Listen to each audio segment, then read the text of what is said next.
नमस्कार, हमारे चैनल में आप सबका स्वागत है। आप सभी को होली के पर्व पर बहुत बहुत हार्दिक शुभकामनाएं। आज हम बना रहे हैं होली स्पेशल घर की बनी स्वादिष्ट गुजिया। आज हम मंगाए हैं मार्केट से मावा। इसको हम घर पे अच्छी तरह से और दोबारा से इसको हम भून रहे हैं। भूनने के बाद इस तरह से भूनना है काफ़ी टाइट हो जाए, ताकि हमें गुजिया में भरने में आसानी रहे। इसके बाद हम इलायची को खूब बारीक बारीक कूटेंगे। अपने हिसाब से इलायची आप लीजिएगा। अपने हिसाब से, अपने मावा के हिसाब से हम इलायची को कूट रहे हैं। इसको मतलब इलायची को कूटने के बाद खूब बारीक बारीक इसको हम मावा में मिला दिए। मावा में अच्छी तरह से इसको हम मिक्सअप कर देंगे, ताकि इसकी खुशबू बरकरार रहे और हमारी गुजिया स्वादिष्ट बने खूब। तो देखिए, इसमें हम डाल दिए हैं इलायची, तो काफ़ी खुशबू आ रही है और हमारी गुजिया भी स्वादिष्ट बनेगा। इसके खूब अच्छी तरह से मिक्सअप कर देना चाहिए, ताकि इसमें हमारे इलायची मिक्सअप अच्छी तरह से हो जाए। जितने आप मिक्सअप करेंगे उतनी खुशबू अच्छी आएगी।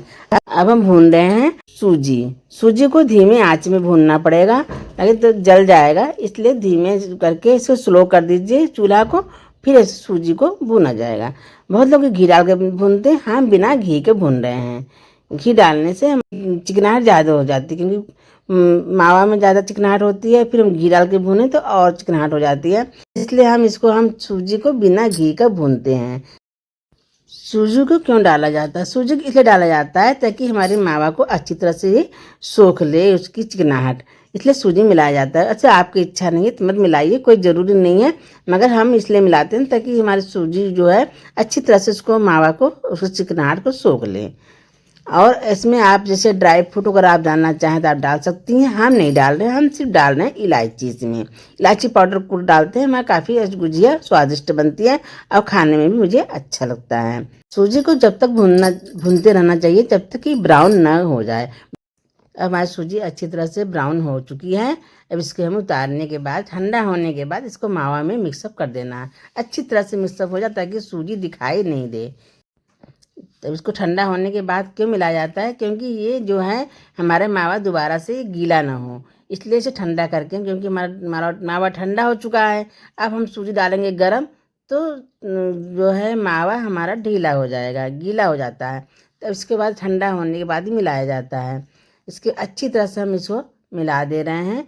अब हम मिला रहे हैं भूरा को भी अच्छी तरह से इसमें हमें हमको मिक्सअप कर देना है। देखिए, हमारी सूजी आपको दिखाई नहीं दे रही होगी। इसी तरह से मुझे इसको भूरा को भी मिलाना है। गुजिया में हमेशा एक भूरा होता है, एक भुर्रा होता है। तो भुर्रा जो होता है ये गुजिया में मिलाने से दानेदार होता है, और जो भूरा होता है वो लड्डू में डाल दीजिए, उसमें मिलाया जाता है। इसमें भुर्रा मिलाया जाता है, थोड़ा दानेदार होता है, तो अच्छी तरह से मिक्सअप हो जाता है। और हमारी गुजिया का मसाला ये जो बनाते हैं, पूरा सामग्री तैयार करते हैं, अच्छी तरह से ये भुरभुरा रहता है। तो इसको हमें अच्छी तरह से मिक्सअप कर देना है। मिक्सअप करने के बाद हम मैदा मल रहे हैं। मैदा अपने सामग्री के हिसाब से मैदा मला जाता है। जैसे 2 किलो आपका मावा है तो 2 किलो मैदा भी होना चाहिए। अब इसमें हम मिलाएंगे देसी घी। हम देसी घी का मोयम दे रहे हैं। देसी घी से मोयम देने से काफ़ी स्वादिष्ट गुजिया बनती है।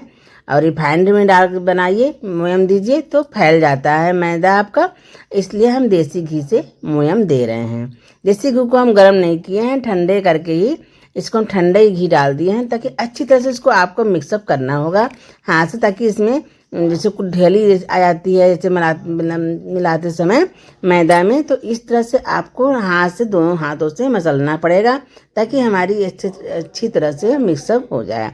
इस तरह से इसमें मिलाया जाएगा घी।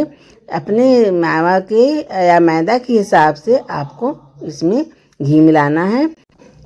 घी मिलाने के बाद इसको हमें ठंडे पानी से ही इसको मैदा को मलना है।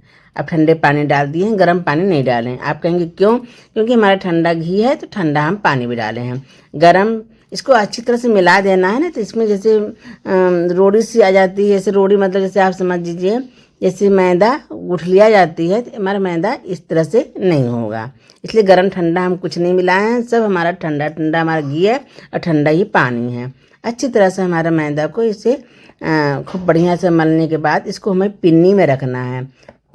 कपड़े में नहीं रखना है, क्योंकि कपड़े में रखेंगे तो सूख जाएगा। पिन्नी में रख देंगी तो काफ़ी मुलायमत रहेगी, आपको बनाने में भी आसानी रहेगी। इसे अच्छी तरह से हमारा देखो मैदा मोयम कितना तैयार हो गया। अच्छी तरह से मैदा अलग लग रहा है कि हमारा मोयम अच्छी तरह से पड़ा हुआ है इसमें। अब देखो हम इसको पिन्नी में रख दिए हैं। पिन्नी में रखने से अच्छी तरह से देखो कितना बढ़िया से हमारा सॉफ्ट मैदा मला हुआ है। ये हमारा सूखेगा भी नहीं, देखिए कितना सॉफ्ट है। और गुजिया आपका परफेक्ट बनेगा, फटेगा भी नहीं। और जैसे ज़्यादा टाइट हो जाता है तो गुजिया जो है आपको बेलने में बेल नहीं पाते हैं, टाइट रहती है और गुजिया हमारे फटने की पूरी संभावना रहती है। इससे देखिए हमारे रोटी इसकी पूड़ी बना दिए हैं, अब तैयार कर दिए हैं। अब गुजिया में भर रहे हैं तो इसमें पानी लगा देना है, क्योंकि पानी लगाने से हमारा ये जो हम टाइट करेंगे तो साइड वाला हमारा ये अच्छी तरह से चिपक जाएगा। और देखिए गुजिया हम भर रहे हैं, 1 स्पून डाल दिए हैं। इस 1 स्पून डालने से अपना आपको वही छोटा स्पून है हमारा, और मीडियम जैसे आपको पूड़ी बना रही उस हिसाब से आप मावा भरिए। कुछ बड़े बनाते हैं, कुछ छोटे बनाते हैं। तो हमारा गुजिया छोटा है तो हम छोटे के हिसाब से हम छोटा वाला स्पून से मसाला भर दिए हैं इसमें। अब देखिए हमारा गुजिया बनके तैयार हो गया है, कितना सॉफ्ट है। तो गुजिया देखिए हमारे अच्छी तरह से हमारा गुजिया बन चुकी है, काफ़ी बढ़िया है गुजिया हमारी। मोयम अच्छी पड़ी है, ये गुजिया बता रही है हमारा मोयम अच्छी तरह से पड़ा हुआ है मैदा में। देखिए गुजिया कितनी सॉफ्ट है, खिला खिला है और चिकनाहट भी काफ़ी परफेक्ट है इसमें। मोयम से लग रहा है कि हमारा मोयम अच्छा पड़ा हुआ है, फूला फूला से भी हमारा गुजिया है। अब हम गुजिया तलने की तेल तैयार कर रहे हैं। गुजिया बना के इतना हम रख दिए हैं, हमारा तेल वहाँ पे गैस पर रख दिए हैं। गैस हमारे पे हमारा तेल पक रहा है। तेल अच्छी तरह से पक देना चाहिए ताकि तेल में तो धुआं आने लगे, तो समझ लीजिए आपका तेल अच्छी तरह से पक गया है, तभी गुजिया आपका परफेक्ट बन पाएगी। नहीं तो आधा कच्चा रह जाता है और वो आपकी गुजिया फूलेगी भी नहीं, और घी घी से भी लगता है खाने में। इसलिए तेल को अच्छी तरह से पका देना चाहिए। पहले तेल को पहले थोड़ा सा धुआं दिखाई देने लगता है तो मतलब आपका तेल अच्छी तरह से पक गया है, तो हमारे गुजिया भी परफेक्ट फुली फुली सी बनेगी। देखिए हमारे तेल में आपको देखो कितना आसानी से बन रहा है। और तेल में नहीं तो आपको फिर क्या होता है, कच्चा कच्चा सा खाने में आपको ऐसा लगा तो रिफाइंड खा रहे हैं, और गुजिया जो है अच्छी तरह से पक भी नहीं पाती। इसलिए तेल को पहले पका देना चाहिए।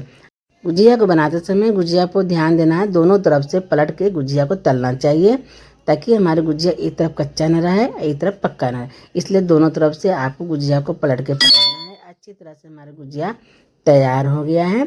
देखिए ब्राउन कलर का तली, मतलब कच्चा नहीं है।